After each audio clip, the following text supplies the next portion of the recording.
Can you bring nail clippers on airplane? You can generally bring nail clippers on a plane, but there are a few guidelines to follow to ensure a smooth security check. The Transportation Security Administration, TSA, allows nail clippers in both carry-on and checked luggage. However, for carry-on luggage, there's a restriction on the blade size.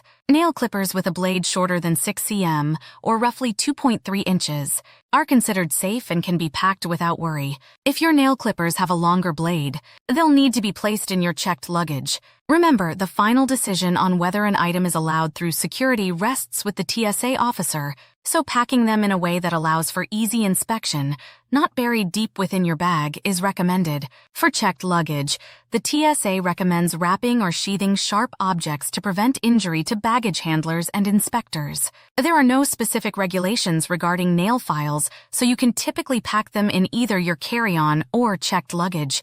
Thanks for watching. Make sure to like this video and subscribe to our channel.